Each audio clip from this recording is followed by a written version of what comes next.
আপনারা আধার কার্ড করেছেন? আচ্ছা, আধার কার্ড করার সময় অফিসাররা আপনাদেরকে দুটো কথা বলেছিল, খেয়াল করে দেখুন তো দেখি, হিন্দু মুসলিম উভয় বলছি।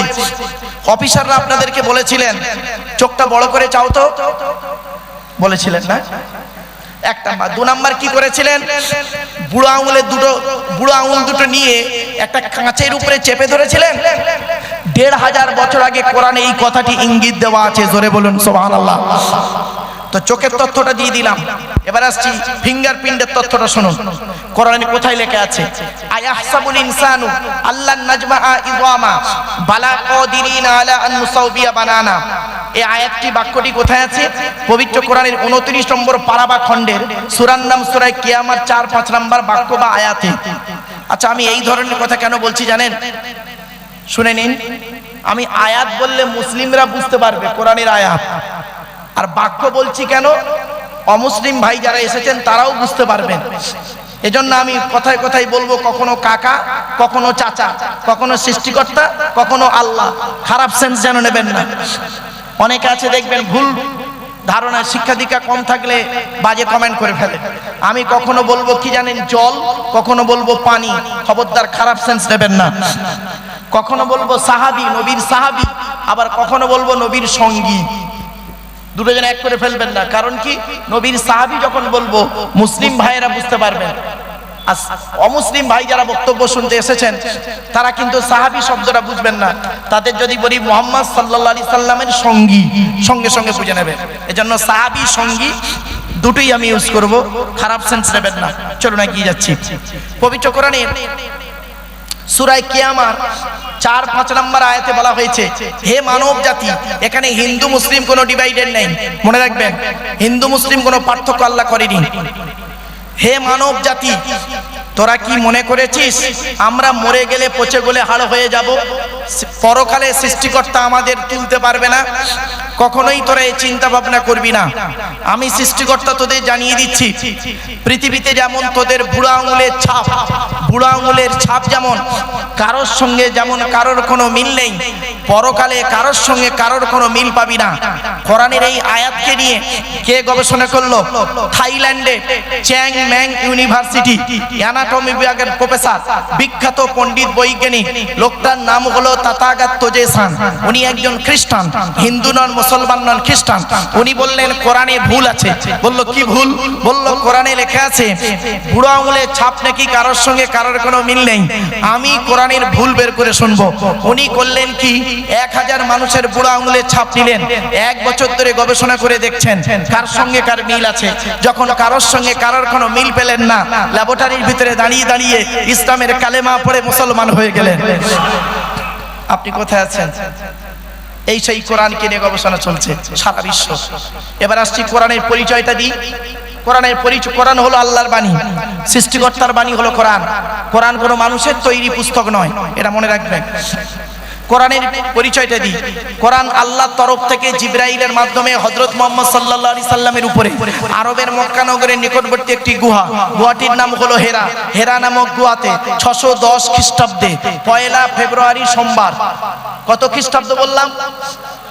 610। তারিখটা কি বললাম? 1 ফেব্রুয়ারি। কি বার ছিল? সোমবার। আজকে তারিখটা কি আছে? 25 জুলাই 2025 সাল, শুক্রবার। আজ বাড়ি যাবেন, বাড়ি থেকে মাইনাস প্লাস করবেন। 610 সাল 1 ফেব্রুয়ারি সোমবার, আর 25 জুলাই শুক্রবার 2025 সাল। মাইনাস প্লাস করবেন, করলেই পেয়ে যাবেন কতদিন আগে কোরআন নাজিল হয়েছে। 610 খ্রিস্টাব্দে 1 ফেব্রুয়ারি সোমবার। কোরআনের প্রথম আয়াত হলো ইকরা, রিড, পড়ো পড়ো পড়ো। আপনারা কি জানেন কোরআনের ভিতরে 82 জায়গায় বিভিন্ন অ্যাঙ্গেলে নামাজের কথা বলা আছে, আর 92 জায়গায় বলা আছে লেখাপড়ার কথা। কত জায়গায়? তা কোন সংখ্যাটা বেশি, 82 না 92? তাহলে লেখাপড়ায় পিছিয়ে কেন? এই জন্যই তো প্রফেট মুহাম্মদ সাল্লাল্লাহু আলাইহি ওয়াসাল্লাম বলেছিলেন উতলুবুল ইলমা মিনাল মাহদি ইলাল লাহাদ, দোলনা থেকে নিয়ে কবর পর্যন্ত লেখাপড়া শেখো। আপনারা কি জানেন আমরা নামাজের কথা মানুষকে খুব বলি, কিন্তু লেখাপড়ার কথা মানুষকে কম বলি। আফসোস এটাই। কিন্তু কোরআনের 92 জায়গায় আছে লেখাপড়ার কথা, 92 জায়গায় আছে লেখাপড়ার কথা, গবেষণার কথা, চিন্তা ভাবনার কথা। এজন্য আমি আপনাদেরকে অনুরোধ করে বলে যাচ্ছি, আপনারা যেমন মাধ্যমিক, উচ্চ মাধ্যমিক, বিএ এমএ পাস করাচ্ছেন ছেলেদেরকে যেমন মাধ্যমিক, উচ্চ মাধ্যমিক, বিএ পাস, এমএ পাস, আলেম, হাফেজ, মাস্টার, ডাক্তার, ইঞ্জিনিয়ার, প্রফেসর করাচ্ছেন, সাথে সাথে মেয়েদেরকেও মাধ্যমিক, উচ্চ মাধ্যমিক, BA pass, MA pass, আলেমা, হাফেজা, master, doctor, engineer, professor করাবেন। কারণ কি জানেন, ইংরেজিতে একটা কথা আছে, one mother's is equal to 100 teacher. একটা মা হলো 100 জন শিক্ষকের সমতুল্য। একজন পুরুষ যদি শিক্ষিত হয় সে কেবল একাই শিক্ষিত হয়, একজন নারী যদি শিক্ষিত হয় গোটা পরিবারটা শিক্ষিত হয়। ঠিক না বেঠিক? আমরা নারী শিক্ষার গুরুত্ব কম দিয়েছি। অল্প বয়সে মেয়েদের বিবাহ থেকে একটু দূরে সরে থাকবেন। আমি আপনাদেরকে অনুরোধ করছি, অল্প বয়সে মেয়েদেরকে বিয়ে দেবেন না। ম্যাচুরেট বয়স যখন হবে তাদেরকে সেই সময় বিবাহ দিন, সঠিক সময়ে মেয়েদের বিবাহ দিন। অল্প বয়সে বিবাহ দিয়ে মেয়ের জীবনটা ঝুঁকিতে যাবে, আর যে বাচ্চাটা ওর গর্ভে আসবে তারও জীবনটা ঝুঁকিতে যাবে। অনুরোধ করে আপনাদের এই কথাগুলো বলে যাচ্ছি, বাড়ি থেকে একটু মূল্যায়ন করবেন। চলুন এগিয়ে যাচ্ছি। এরপরে সৃষ্টিকর্তা বলছেন, হে পৃথিবীর মানুষ, আমি তোদেরকে একটু বুদ্ধি দিলাম। সৃষ্টিকর্তা বলছেন তোদের একটু মাথায় বুদ্ধি দিলাম, সেই বুদ্ধি নিয়ে তোরা পৃথিবীতে কি করলি? একটা মেশিন তৈরি করলি। মেশিনটার নাম দিলি কি? ফ্রিজ।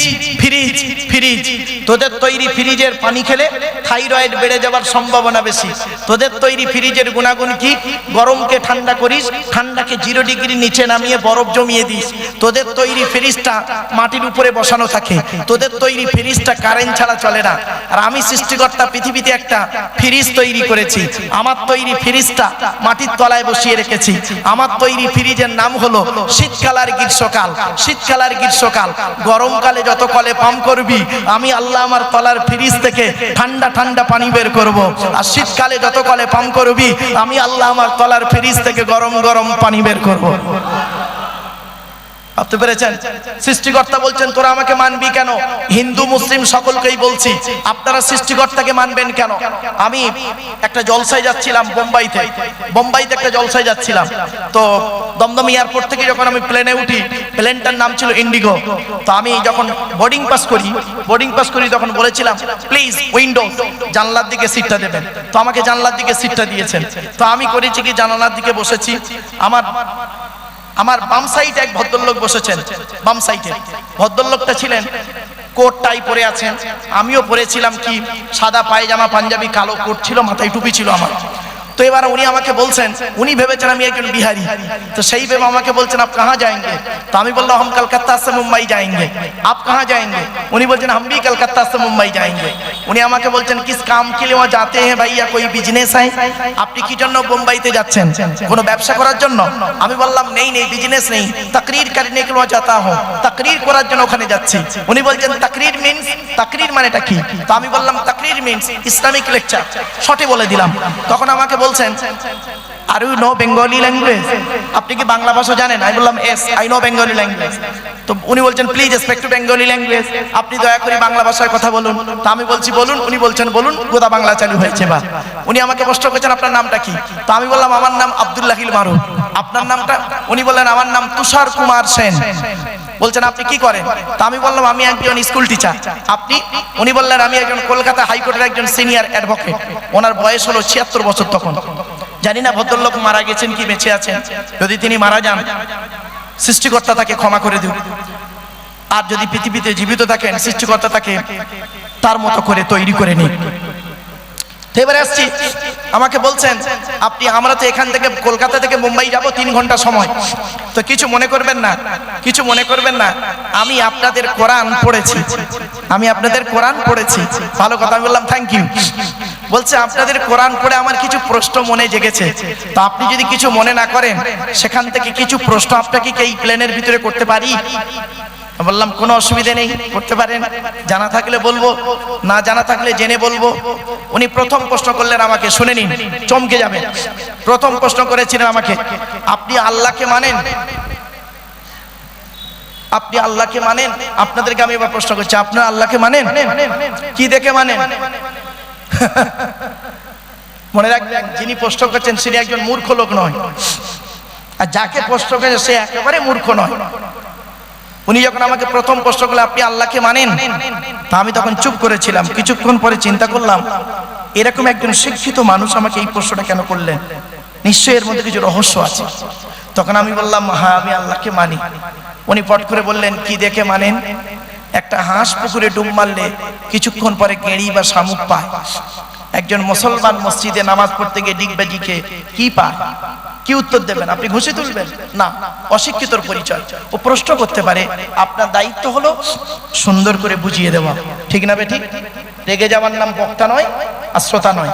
চলুন, এজন্য আমি বলি, সব জায়গাতেই বলি, মাইকের সামনে এসে কিছু বলার নাম বক্তা নয়। মনে রাখবেন, তিনটে জিনিস কোনোদিন ব্যাকে আসে না। কয়টা জিনিস? তিনটে জিনিস কোনোদিন ব্যাকে আসে না, সবসময় সামনের দিকে যায়। এক নাম্বার, ধনুক থেকে তীরটা বের হয়ে গেলে ওই তীরটা আর কোনোদিন ব্যাকে আসে না। দুই নাম্বার, দেহ থেকে আত্মাটা বের হয়ে গেলে ওটা আর পৃথিবীতে রিটার্ন দেওয়া হয় না। তিন number, it is very very important, জবান থেকে কথা বের হয়ে গেলে ওটা আর ব্যাকে আসে না। এজন্য বাবা, খুব কঠিন জিনিস, পৃথিবীর সব থেকে কঠিন কাজ হলো এই লেকচার দেওয়া। এই লেকচার দেওয়া হলো পৃথিবীর কঠিন কাজ। আমরা তো মনে করি মাইকের সামনে এসেই কিছু বলে দিলাম, টেনে টুনে কিছু করে বললাম মানে এই বক্তা। না বাবা, এত সহজ জিনিস নয়। চলুন, তো আমি অনেক ভাবলাম এইরকম একজন শিক্ষিত মানুষ আমাকে প্রশ্ন করলেন কেন। তো আমি বললাম হ্যাঁ আমি মানি। উনি বললেন কি দেখে মানেন? কি দেখে মানেন? তখন আমি কিছুক্ষণ পরে বললাম স্যার আমি আল্লাহকে কি দেখে মানি, আমি আল্লাহকে কি দেখে মানি এটাই প্লেনের মধ্যে এখন দেখাতে পারবো না। আমি প্লেন থেকে নামি এয়ারপোর্টের ভিতরে আপনাকে দেখিয়ে দেব। নেক্সট কোশ্চেন, পরের প্রশ্ন করুন। তো পরের প্রশ্ন করলেন উনি। 3 ঘন্টা এত পরিমাণ প্রশ্ন আমার জীবনে কেউ করেনি। চলুন, প্লেন থেকে নেমেছি ছত্রপতি শিবাজি এয়ারপোর্ট বোম্বাই। নামার পরে উনি চলে যাচ্ছেন, আমাকে অভিনন্দন জানাচ্ছেন। Thank you so much, my God bless you. Okay, thanks, all the best. তা আমি বললাম সেম টু ইউ। আমি বললাম please come here just 1 minute please sir. তো উনি এলেন। আমি বললাম স্যার আপনি প্রথমেই আমাকে প্রশ্ন করেছিলেন আল্লাহকে মানি কি দেখে, উত্তরটা নেবেন না? বলছে বলুন বলুন। তখন আমি আমার ল্যাগেজ থেকে 1 টাকার একটা কয়েন বের করেছিলাম। 1 টাকার কয়েন বের করে ভদ্রলোককে বলেছিলাম স্যার এটি একটি 1 টাকার কয়েন। এই কয়েনটা যে ডাইস থেকে বের হয়েছে ওই ডাইস থেকে 2 টাকার কয়েন বেরোবে? উনি বলছেন it is very impossible matter, অসম্ভব ব্যাপার। 1 টাকার কয়েন থেকে 1 টাকাই বেরোবে, 2 টাকার ডাইস থেকে 2 টাকাই বেরোবে, এটাই সিম্পল কথা। তো আমি বললাম স্যার কিছু মনে করবেন না, 1 টাকার কয়েনের ডাইসটা তৈরি করেছেন কে? উনি বলছেন বৈজ্ঞানিক। আমি বললাম স্যার আমিও বিশ্বাস করি বৈজ্ঞানিক। উনি পট করে বললেন আমিও বিশ্বাস করি বৈজ্ঞানিক, তবে সৃষ্টিকর্তা ওর মাথায় বুদ্ধি দিয়েছে তাই ও মাথা মেরে তৈরি করেছে। আমি বললাম ঠিক আছে, মনে মনে ভাবছি। উনি বলছেন মারুফ সাহেব আপনাকে আমি 3 ঘন্টা প্রশ্ন করেছি বিভিন্ন দিক থেকে, সমস্ত প্রশ্নের উত্তর আমি পেয়ে গেছি। এই লাস্টে 1 টাকার কয়েন দিয়ে আল্লাহ মানার কি যুক্তি দেখাচ্ছেন? আমি বললাম স্যার দেখুন সৃষ্টিকর্তা বলছে হে পৃথিবীর মানুষ, সামান্য 1 টাকার কয়েনের ডাইস থেকে 2 টাকার কয়েন বের করার ক্ষমতা তোর নেই, তোর বাবারও নেই। আর পৃথিবীতে আমি কত বড় বৈজ্ঞানিক একবার চিন্তা করে দেখ, তোর একটা মা একটা বাপ, তোরা একটা মা একটা বাপ থেকে 5-10টা ভাই বোন হলি, 10টা 10 রকম দেখতে। রেফারেন্স যদি হরি কোরআনে আছে, রেফারেন্স দিয়ে দিচ্ছি আপনাদের। অমিন আয়াতিহি খালকুস সামাওয়াতি ওয়াল আরদি ওয়াখতিলাফু আলসিনাতিকুম ওয়া আলওয়ানিকুম। 21 নম্বর পারাবা খণ্ডের 5 নম্বর পৃষ্ঠার 10 নম্বর লাইনে সূরার নাম সূরা রুমের মধ্যে সৃষ্টিকর্তা বলছেন আমার নিদর্শনের মধ্য থেকে একটা নিদর্শন হলো কি? আমার নিদর্শনের মধ্য থেকে একটা নিদর্শন হলো তোদের গায়ের রংটা আমি সৃষ্টিকর্তা আলাদা করেছি, মুখের ভাষাটাও আমি সৃষ্টিকর্তা আলাদা করে দিয়েছি, আর ফিঙ্গারপ্রিন্ট চোখের রেটিনা তো আলাদাই আছে। এজন্য আপনাদেরকে বলি সৃষ্টিকর্তার আলোচনা। আমার প্রথম টপিকটা ছিল কি? আল্লাহর আলোচনা। মনে পড়ছে না? ভুলে গেছেন? প্রথম টপিক ছিল আল্লাহর আলোচনা, দ্বিতীয় টপিক নবীর আলোচনা, এখনো যাইনি। আল্লাহর একটা টপিক নিয়ে আলোচনা করছি, 1 ঘন্টা 15 মিনিট চলছে। সৃষ্টিকর্তা এবার বলছেন, ওয়ালাউ আন্না মা ফিল আরদি মিন শাজারাতিন আকলামু ওয়াল বাহরু ইয়ামুদ্দুহু মিন বাদিহি সাবআতু আবহুরিম মা নাফিদাত কালিমাতুল্লাহ। এই বাক্যটি কোথায় আছে কোরআনের? 21 নম্বর পারা বা খণ্ডের 12 নম্বর পৃষ্ঠা, একেবারে 13, 14, 15 নম্বর লাইন, সূরার নাম সূরা লোকমান। সৃষ্টিকর্তা বলছেন, পৃথিবীর সমস্ত বৃক্ষগুলোকে তোরা কলম বানা, আর সমুদ্রের পানি নিয়ে কালি তৈরি কর, আর কলম আর কালি দিয়ে আমার গুণগান লিখতে শুরু কর, আমার গুণগান লিখেও শেষ করতে পারবি না। তাহলে গণনা করি চলুন। সৃষ্টিকর্তা কোরআনে বলছেন, কোরআনে আল্লাহ পাক বলছেন, ওয়া ইন তাউদ্দু নি'মাতাল্লাহি লা তুহসুহা। সূরা নাহলের মধ্যে 14 নম্বর পারায় বলা হয়েছে। সৃষ্টিকর্তা বলছেন, আমার নিয়ামতগুলোকে গণনা করতে শুরু কর, গণনা করেও শেষ করা যাবে না। জোরে বলুন সুবহানাল্লাহ। তো এখানে আমি সৃষ্টিকর্তা আল্লাহর আলোচনা স্টপ করে দেব, আর 1 মিনিট বাকি। 1 মিনিট পরেই আল্লাহর আলোচনা শেষ করব। এই পৃথিবীতে আল্লাহর পাঠানো কিতাবের নাম হলো কোরআন, শেষ কিতাব। কোরআনটাকে আপনারা পড়ুন। কোরআনের ভিতরে কি আছে? 30টা পারা, 540টা রুকু, 114টা সূরা, 14 থেকে 15 খানা সাজদা, 7টা মঞ্জিল, 8 থেকে 12 খানা সাক্তা, 6666টা আয়াত, কেউ বলেছেন 6236টা আয়াত, 3,23,215টা অক্ষর। এই কোরআন 22 বছর 9 মাস কয়েকদিন, কম বেশি 23 বছর ধরে কোনো ঘটনাকে কেন্দ্র করে, কোনো ব্যক্তিকে কেন্দ্র করে, কোনো বস্তুকে কেন্দ্র করে, কোনো জায়গাকে কেন্দ্র করে কোরআনের আয়াতগুলো নাজিল হয়েছে। 6000 আয়াত নাজিল হয়েছে, 12,000 জায়গায় নাজিল হয়েছে। জোরে বলুন সুবহানাল্লাহ। কটা জায়গার নাম আপনি জানেন? শুধু মক্কা আর মদিনাই জানেন। 12,000 জায়গায় নাজিল হয়েছে 6000 আয়াত। আপনাদেরকে অনুরোধ করছি, একটু শোনার চেষ্টা করুন। এজন্য অনুরোধ রইল, কোরআন আপনারা পড়ুন, কোরআনের ব্যাখ্যা পড়ুন। এবার আসছি, সৃষ্টিকর্তার একটা ঘর আছে পৃথিবীতে। আল্লাহর ঘরের নাম কি? মসজিদ। আল্লাহর আল মসজিদু বাইতুল্লাহ। আল্লাহ কোরআনে বলেছেন, ওয়ান্নাল মাসাজিদা লিল্লাহ ফালা তাদউ মাআল্লাহি আহাদা। সূরা জিন 29 পারা। সেখানে বলা হয়েছে মসজিদ হলো আল্লাহ, মসজিদগুলি হলো আল্লাহর ঘর, আল্লাহ ছাড়া কারোর আরাধনা উপাসনা করিও না। এবার আসছি, মসজিদের দায়িত্ব কে নেবে? আপনারা কেউ রাগ করবেন না দয়া করে। মসজিদের সেক্রেটারি সভাপতি কে হবে? যাকে তাকে মসজিদের সেক্রেটারি সভাপতি করবেন না। কোরআনে লেখা আছে মসজিদ কমিটি কে হবে। শুনে রেখে দিন, আমাকে ভুল বুঝবেন না। মসজিদ কমিটি হতে গেলে 5টা গুণ থাকতে হবে, কোরআনে আছে। যার মধ্যে 5টা গুণ থাকবে, ওই ব্যক্তি মসজিদের দায়িত্ব নেওয়ার যোগ্য ব্যক্তি, নইলে অযোগ্য, অপদার্থ। রাগ করবেন না। রেফারেন্সটা কোথায় আছে বলে দিচ্ছি। 10 নম্বর পারা বা খণ্ডে 8 নম্বর পৃষ্ঠা 9 নম্বর লাইনে, সূরার নাম সূরা তাওবার 18 নম্বর আয়াতে আল্লাহ বলছেন, ইন্নামা ইয়ামুরু মাসাজিদাল্লাহ মান আমানা বিল্লাহ ওয়াল ইয়াউমিল আখিরি ওয়া আকামাস সালাত ওয়া আতাজ যাকাত ওয়া লাম ইয়াখশা ইল্লাল্লাহ ফাআসা উলাইকা ইয়াকুনু মিনাল মুহতাদিন। এর বাংলা মানে হচ্ছে, মসজিদের দায়িত্ব তারাই নেবে, 5টা গুণ যার মধ্যে থাকবে। 1 নাম্বার হলো, ওই ব্যক্তি মসজিদের দায়িত্ব নেবে যে ব্যক্তি 100% আল্লাহকে বিশ্বাস করবে। 2 নাম্বার, ওয়াল ইয়াউমিল আখিরি, যে ব্যক্তি 100% কিয়ামত পরকালকে বিশ্বাস করবে। 3 নাম্বার খুব ইম্পর্টেন্ট, ওয়া আকামাস সালাত, যে ব্যক্তি 100% 5 ওয়াক্ত নামাজ আদায় করবে। অনেক মসজিদ কমিটি আছে 5 ওয়াক্ত নামাজই পড়ে না। কোথায় আছেন আপনি? টাকা আছে, কমিটি হয়ে গেলেন, ও জনগণের কাছে কমিটি হয়েছেন, আল্লাহর কাছে নয়। 4 নাম্বার, ওয়া আতাজ যাকাত, যাকাত আদায় করতে হবে যদি যাকাত ফরজ হয়, গরিব হলে আদায় করতে হবে না। 5 নাম্বারটা খুব ইম্পর্টেন্ট, ওয়ালাম ইয়াখশা ইল্লাল্লাহ, মসজিদ কমিটি ওই লোকটা হবে যে ব্যক্তি সৃষ্টিকর্তা ছাড়া অন্য কাউকে ভয় করবে না। এই 5টা গুণ যার মধ্যে আছে, সেই ব্যক্তি মসজিদ কমিটির দায়িত্ব নিতে পারবে। এবার আসছি, মসজিদে যিনি নামাজ পড়ান, আমি আপনাদেরকে অনুরোধ করছি, বিভিন্ন এলাকা থেকে মানুষ এসেছেন, আপনারা মুসলিম ভাইদেরকে বলছি, আপনাদের মসজিদের ইমাম সাহেবের মাইনে বেশি করে দেবেন। আপনাদের এলাকার মসজিদের ইমাম সাহেবের মাইনে বেশি করে দেবেন। যে মসজিদে ইমামের মাইনে কম, ওই মসজিদের মুসল্লিদের নামাজ আল্লাহর দরবারে কবুল হওয়া খুবই মুশকিল আছে। রাগ করবেন না কেউ। যে এলাকার মসজিদের ইমাম সাহেবের চোখের পানি পড়ে হকের উপরে, ওই এলাকার মুসল্লিদের উপরে আল্লাহর গজব পড়বে। বাস্তব কথা বলে গেলাম, খারাপ সেন্স নেবেন না, কারণ এ সম্পর্কে আমার যথেষ্ট অভিজ্ঞতাই আছে। 19 বছর ইমামতি করেছি তো, 400 টাকা মাইনে। আমাকে এই ফতোয়াটা আমাকে দেওয়ার আগে একটু ভাববেন। জাস্ট আমি আপনাদেরকে বললাম, ইমামের মাইনে বেশি করে দেবেন, ইমামের মূল্য দেবেন, ইজ্জত দেবেন। এর অনেক তথ্য আছে, আলোচনা আছে, ওদিকে গেলাম না। তাহলে আল্লাহর আলোচনা করতে গিয়ে আল্লাহর ঘর, আল্লাহর কোরআনের কথা সংক্ষেপে আপনাদেরকে বললাম। এবার আসছি আল্লাহর নবী, তাদের কথা, নবীদের কথা বলবো। এতক্ষণ আপনাদের কাছে আমি আল্লাহ সম্পর্কে আলোচনা করতে গিয়ে 1 ঘন্টা 20 মিনিট সময় ব্যয় করে নিয়েছি। এজন্য মূল্যবান সময় আপনাদেরকে নিয়ে নিলাম আল্লাহ সম্পর্কে আলোচনা করতে গিয়ে।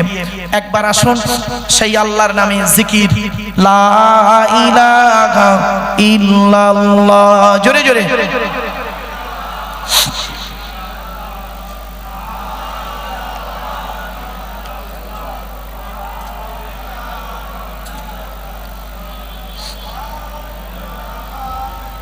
লা ইলাহা ইল্লাল্লাহ মুহাম্মাদুর রাসূলুল্লাহ সাল্লাল্লাহু আলাইহি সাল্লাম। এবারে আসছি নবীদের আলোচনা। আচ্ছা, নবীদের পরিচয় কটা বলেছিলাম মনে আছে আপনাদের? দয়া করে একটু বলবেন। 3টে। কি কি শুনে নিন। যিনি নবী হবে তার চরিত্র উত্তম হতে হবে। 2 নাম্বার, যিনি নবী হবেন তার উপরে আল্লাহর তরফ থেকে ওহী নাযিল হতে হবে। 3 নাম্বার, যিনি নবী হবেন তার দ্বারাই অলৌকিক ঘটনা ঘটতে হবে, যাকে বলে মুজিজা। পৃথিবীতে যত নবী এসেছেন, প্রত্যেক নবীর মাধ্যমে আল্লাহ পাক 1 থেকে 50টার ভিতরে মুজিজা দিয়েছেন। আমার নবী বিশ্বনবী কুল কায়নাতের রাসূল রাহমাতুল লিল আলামিন মুহাম্মদ সাল্লাল্লাহু আলাইহি সাল্লামের মাধ্যমে আল্লাহ পাক পৃথিবীতে 1000-এরও বেশি মুজিজা দিয়েছেন। জোরে বলো। চলো এবার আসছে নবীর পরিচয়টা দিই। আপনাদের এই জলসাটা নবী দিবস উপলক্ষে, মহরম, তাই তো ভাই? নবী দিবস উপলক্ষে তো, হ্যাঁ? চলে এবার নবী সম্পর্কে, মহরম সম্পর্কে আলোচনা করব, চিন্তা নেই, নবী সম্পর্কে আলোচনা করে নিই। আচ্ছা, আমাদের নবীর নাম কি? আরে বলুন না, মুখে বলুন না একটু। হযরত মুহাম্মদ মুস্তাফা সাল্লাল্লাহু আলাইহি সাল্লাম, তাই তো নাকি? নবী মুহাম্মদ সাল্লাল্লাহু আলাইহি সাল্লাম কোন বংশে জন্মগ্রহণ করেছেন? জোরে বলুন। কুরাইশ বংশে। এখন কার নাম কুরাইশ? নবীর পরিচয়টা অন্তত জেনে নিন। চলুন, তবে সুবহানাল্লাহটা জোরে বলতে হবে, পারবেন? চলো, কোন বংশ বললেন? কুরাইশ বংশ। মুহাম্মাদের বাপের নাম আব্দুল্লাহ, আব্দুল্লাহর বাপের নাম আব্দুল মুত্তালিব, আব্দুল মুত্তালিবের বাপের নাম আব্দে মান্নাফ, আব্দে মান্নাফের বাপের নাম হাশেম, হাশেমের বাপের নাম কুসাই, কুসাইয়ের বাপের নাম কিলাব, কিলাবের বাপের নাম মুররা, মুরার বাপের নাম লুবাই, লুবাইয়ের বাপের নাম কাব, কাবের বাপের নাম গালিব, গালিবের বাপের নাম ফিগির, ফিগির থেকে কুরাইশ বংশ এসেছে। নবীর বাপের নাম আব্দুল্লাহ, মায়ের নাম আমিনা, দাদার নাম আব্দুল মুত্তালিব, দাদির নামটা কি? নেতিলা বিনতে খব্বাব, ব্র্যাকেটে ফতেমা, কেউ বলেছেন সামিরা। নবীর নানার নাম হলো আব্দুল ওয়াহাব জুহরি, নবীর নানির নাম হলো বারিরা বা বাররা, নবীর দুধমার নাম হলো হালিমা, নবীর দুধ বাপের নাম হলো হারেস, নবীর দুধ ভাইয়ের নাম আব্দুল্লাহ, নবীর বাপের নাম আব্দুল্লাহ, নবীর দুধ ভাইয়ের নাম আব্দুল্লাহ। দুটো যেন এক করে ফেলবেন না। নবীর জন্ম 570 খ্রিস্টাব্দে। ইংরেজি কি মাস ছিল? 29 আগস্ট। আরবি মাস ছিল রবিউল আউয়াল মাস, 12 তারিখ, মতান্তরে 9 তারিখ, সোমবার শবে সাদেকের সময় আরবের মক্কা নগরে কুরাইশ বংশে নবীর জন্ম। নবীর বাপেরা হলো 10 ভাই, নবীর মায়েরা হলো 19 বোন। নবীর 9টা চাচা, 18টা খালা, 6টা ফুপু, 7টা ছেলে মেয়ে। আপনি তো নবী সম্পর্কে কিছুই জানেন না। চলেন চলেন আগিয়ে যাই। আচ্ছা, নবীর কটা চাচা? 9টা চাচা। 9টা চাচার নাম কি? বড় চাচার নাম হারেস, কি বললাম? হারেস, জুবায়ের, মুকাইয়িম, ফাইদাক, জাইদাক, আবুল আহাব, হামজা, আব্বাস, আবু তলেব। নবীর বাপ হলো আব্দুল্লাহ। নবীর 7টা ছেলে মেয়ে, 3টে পুত্র সন্তান, 4টে কন্যা সন্তান। 3টে পুত্র সন্তানকে আল্লাহ পাক বাল্যকালে রেখে নেয়। সব থেকে যে সন্তানটা বেশি দিন বেঁচে ছিলেন, 17 মাস 14 দিন। কত কত কত মানে 1.5 বছরও নয়, 17 মাস 14 দিন। সব থেকে পুত্র সন্তান বেশি বেঁচে ছিলেন ওইটাই, 17 মাস 14 দিন। আচ্ছা, 3টে পুত্র সন্তানের নাম কি? বড় ছেলেটার নাম হলো কাসেম, তারপরের সন্তানের নাম হলো তাহির বা তৈয়েব, কেউ বলেছেন আব্দুল্লাহ, আর ছোট সন্তানটার নাম হলো ইব্রাহিম। 4টে কন্যা সন্তানের নাম কি? বড় মেয়েটার নাম হলো জাইনাব, রুকাইয়া, উম্মে কুলসুম। ছোট মেয়েটার নাম হলো ফাতেমা, যার সঙ্গে নবীজি আলীর বিবাহ দিয়েছিলেন। এখানে একটি প্রশ্ন, তার উত্তর। হযরত মুহাম্মদ সাল্লাল্লাহু আলাইহি সাল্লাম কেন হযরত আলী রাদিয়াল্লাহু তাআলা আনহুকে জামাই করতে গেলেন? হযরত আলী রাদিয়াল্লাহু তাআলা আনহু কি কোটিপতি ছিলেন? আজ আরবে কি ছেলের অভাব ছিল? তা হযরত আলীকে জামাই করতে গেলেন কেন? শুনে নিন, হযরত আলী রাদিয়াল্লাহু তাআলা আনহুর মধ্যে আল্লাহ পাক অনেক গুণ দান করেছিলেন। তার মধ্যে থেকে 2টো গুণ আপনাদেরকে বলছি। হিন্দু মুসলিম ভালো করে শুনে নিন, 2টো গুণ বলছি। এই 2টো গুণ থেকে শিক্ষা নিয়ে নিন। কোন ছেলেকে জামাই করবেন? যাই তাই ছেলেকে জামাই করবেন না। যাদের কন্যা সন্তান বাড়িতে আছে, দয়া করে বলে যাচ্ছি, যাই তাই ছেলেকে জামাই করবেন না। কোন ছেলেকে জামাই করবেন? যে ছেলের মধ্যে কমসে কম 2টো গুণ পাবেন। কটা কটা কটা? যে ছেলের মধ্যে 2টো গুণ পাবেন, ওই ছেলেকে জামাই করবেন। আর কোন মেয়েকে বৌমা করবেন? এই যুবক ছেলেরা ভালো করে শুনে নাও বন্ধুরা, কোন মেয়েকে বৌমা করবেন? সাদা চামড়া দেখে খালি ছুটবেন না, সাদা চামড়া দেখে খালি ছুটতে যেও না। সব সাদা চামড়ার মেয়ে ভালো নয়, সব সাদা চামড়ার মেয়ে ভালো নয়। শুনে নিন, কোন মেয়েকে বৌমা করবেন? কোরআনে আছে যে মেয়ের মধ্যে 6টা গুণ পাবেন। কটা কটা কটা? 6টা। তা আগে ছেলেদের বলবো না আগে মেয়েদের বলবো? ছেলেদের 2টো গুণ কি কি?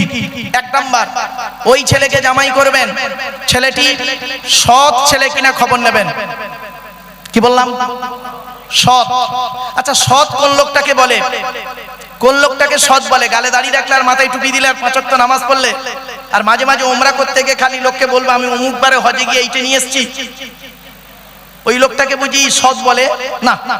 চলুন, মুহাম্মদ সাল্লাল্লাহু আলাইহি সাল্লাম তিনি বলছেন, হিন্দু মুসলিম সকলে শুনে নিন, চমকে যাবেন আজকে। মুহাম্মদ সাল্লাল্লাহু আলাইহি সাল্লাম তিনি বলছেন, হে পৃথিবীর মানুষ, হে পৃথিবীর মানুষ, তোমরা আমাকে 2টো জিনিসের গ্যারান্টি দিতে পারবে? 2টো জিনিসের গ্যারান্টি। তখন পেছন থেকে একজন ব্যক্তি, ওনার সঙ্গী বা সাহাবী বলেছিলেন, হে নবী, আমরা যদি আপনাকে 2টো জিনিসের গ্যারান্টি দিই, বিনিময়ে আপনি আমাদের কিছুর গ্যারান্টি দেবেন? তো মুহাম্মদ সাল্লাল্লাহু আলাইহি সাল্লাম তৎক্ষণাৎ বলেছিলেন, তোমরা যদি আমাকে 2টো জিনিসের গ্যারান্টি দাও, আমি তোমাদের স্বর্গ জান্নাতের গ্যারান্টি দিয়ে দেব। তখন সাহাবীরা বললেন, সঙ্গীরা বললেন, বলুন বলুন আপনি কি 2টো জিনিসের গ্যারান্টি চান আমাদের থেকে? আমি আপনাদের কাছে সেটাই বলছি। 1500 বছর আগে প্রফেট মুহাম্মদ সাল্লাল্লাহু আলাইহি ওয়াসাল্লাম যে কথাটি বলেছিলেন, ওই কথাটাকে নকল করে আপনাদেরকে বলছি। মুহাম্মদ সাল্লাল্লাহু আলাইহি সাল্লাম বলেছিলেন, তোমরা আমাকে 2টো জিনিসের গ্যারান্টি দাও। 1 নাম্বার হলো এই জিবের গ্যারান্টি দাও, 2 ঠোঁটের মাঝখানে জিবের গ্যারান্টি দাও। হারাম খাওয়া থেকে জিভটাকে ঠিক করো, বাজে ভাষা বলা থেকে জিভটাকে ঠিক করো, পরনিন্দা পরচর্চা করা থেকে জিভটাকে ঠিক করো। 1 নাম্বার 2 ঠোঁটের মাঝখানে জিবের গ্যারান্টি দাও। আর 2 নাম্বার হলো 2 রানের বীজখানে লজ্জাস্থানের গ্যারান্টি দাও। এই 2টো জিনিসের গ্যারান্টি তোমরা আমাকে দাও, আমি তোমাদের জান্নাতের গ্যারান্টি দিয়ে দেবো। যান, বাড়ি চলে যান আপনারা, গিয়ে দেখবেন হয় ভদ্রলোকের নিচে খারাপ, নয় ভদ্রলোকের উপর খারাপ। হুক মেরে কারেন্ট নিয়ে, কি স্যার আপনারা কি বলেন, হুক বলেন তো নাকি? হ্যাঁ, হুক মেরে কারেন্ট নিয়ে পাকা চালিয়ে তাহাজ্জুদের নামাজ পড়ছেন। চুরি করা কারেন্টে পাকা চালিয়ে তাহাজ্জুদ, বাহ বাহ বাহ বাহ। রাগ করবেন না। মুহাম্মদ সাল্লাল্লাহু আলাইহি সাল্লাম বলেছেন, লানাল্লাহু মান সারাকা মানারাল আরদি, ওই সমস্ত লোকেরা জাহান্নামে যাবে, নরকে যাবে, নরকে যাবে, নরকে যাবে যারা জমির আল চুরি করে করে জমি বাড়িয়ে নেয়। কত আলচোর চাচা বসে আছে আল্লাহই ভালো জানে। রাগ করবেন না। এই জন্য নবীজি বলেছিলেন দুই রানের বীজখানে, এজন্য তিনি বলেছিলেন the messenger of Allah peace be upon him said the best among are you those with good manner. নবী বলেন তোমাদের মধ্যে উত্তম ব্যক্তি ওই লোকটা যার ক্যারেক্টার চরিত্র ভালো, ওই লোকটাই হলো উত্তম ব্যক্তি। একজন উকিল, ব্যারিস্টার, মাস্টার, ডাক্তার, মোল্লা, মলি সাহেব, পীর সাহেব, দরবেশ সাহেব, আমির সাহেব, মুফতি সাহেবের যদি চরিত্র খারাপ হয়, আর একজন টোটোওয়ালার চরিত্র যদি ভালো হয়, টোটোওয়ালাটাই হলো আল্লাহর কাছে প্রিয় ব্যক্তি। Many loss is something loss, health loss is nothing loss, but character loss is everything loss. মানুষের যদি টাকা চলে যায়, ইনকাম করলে টাকাটা আবার ফিরে আসবে। মানুষের যদি শরীর চলে যায়, ভালো মন্দ খেলে শরীরটাও ফিরে আসবে। কিন্তু বন্ধু, মানুষের যদি চরিত্র চলে যায়, চরিত্র কিন্তু আর ফিরে আসবে না। তাই নবী বলেছিলেন দুই ঠোঁটের মাঝখানে দুই রানের বীজখানে, এই দুটো জিনিসের গ্যারান্টি তোমরা আমাকে দাও, আমি তোমাদের জান্নাতের গ্যারান্টি দিয়ে দেবো।